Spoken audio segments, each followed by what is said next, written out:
মানে কেন এই ভিডিওটা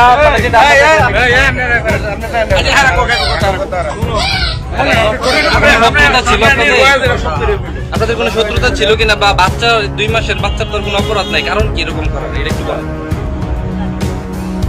ভয় পান না আপনি, আপনার যেটা সত্যটা বলেন, কি হয়েছে, ঘটনাটা কি হয়েছে? আপনি তো মা নাকি? আমি বাচ্চার বাবা। আপনি একটু বলেন, আপনি একটু বলেন ঘটনাটা কি আসলে? আসলে ঘটনা শোনেন, আমার বাচ্চা আলহামদুলিল্লাহ যে এই ভিডিওটা আসলে কিভাবে ভাইরাল হয়েছে এটা আসলে আমরা বলতে পারি না।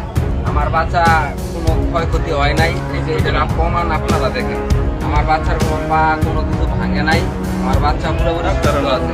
তো আরেকটা ব্যাপার যেটা হচ্ছে পা যে মুখটা দিচ্ছে আপনার বিরোধীটা দেখতে, আসলে এটা কে বা কারা করলো এই বিষয়ে আমরা জানি না।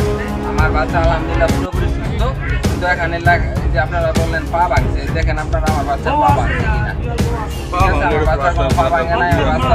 ওই দিন কি হয়েছিল? ওই দিন মানে মূলত উনি কি আসছিল, বা ভিডিওটা কেন করা নেই, ক্যামেরা কেন রাখা?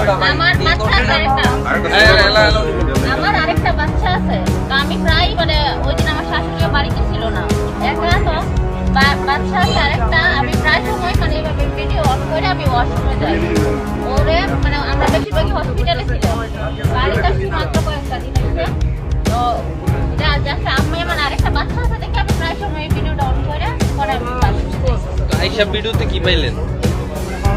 ওয়াশরুম থেকে আসার পর ভিডিওতে কি পাইলেন? ভাইয়ার পুরো পাওয়ার ইনফেকশন আছে।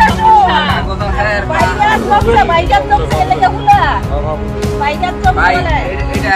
এটা আইসিইউর মধ্যে থাকার কারণে মূলত এই পায়ের সমস্যার কারণে। আচ্ছা, আমাদের একটা প্রশ্ন ভাই, এটা হচ্ছে যে ধরেন উনি বাথরুমে যাওয়ার পরে আপনার কেন আসবে, আপনার কি বলে কাকি, ওর তো চাচি হয়, ওর চাচি উনি বাথরুমে যাওয়ার পরে কেন আসবে? সুন্দর কথা বলছেন, আসলে এটা সব সময় আসে, আমরা ওনাদের রুমে যাই, ওনারা আমাদের রুমে আসে, আমরা একই করে থাকি, 3টা রুমের মধ্যে আমরা একজন আরেকজনের খাবার। আপনি বলতেছেন যে আপনার বাচ্চার উপরে অত্যাচার করা হয়েছে না? কোনো না, আমার বাচ্চার শোনে না, যদি অত্যাচার করতো আমার বাচ্চা আপনাদের পাশে আছে, আমার বাচ্চার যদি পা ভাঙতো বা শারীরিক কোনো সমস্যা হইতো এটা আপনারাও বুঝতে পারতেন। একটা সুস্থ মানুষ আর একটা অসুস্থ মানুষের পার্থক্য কি রকম এটা আপনারা বুঝেন। আপনারা দেখেন, যদি বাচ্চার মনে হয় না কোনো ক্ষয়ক্ষতি হয়েছে।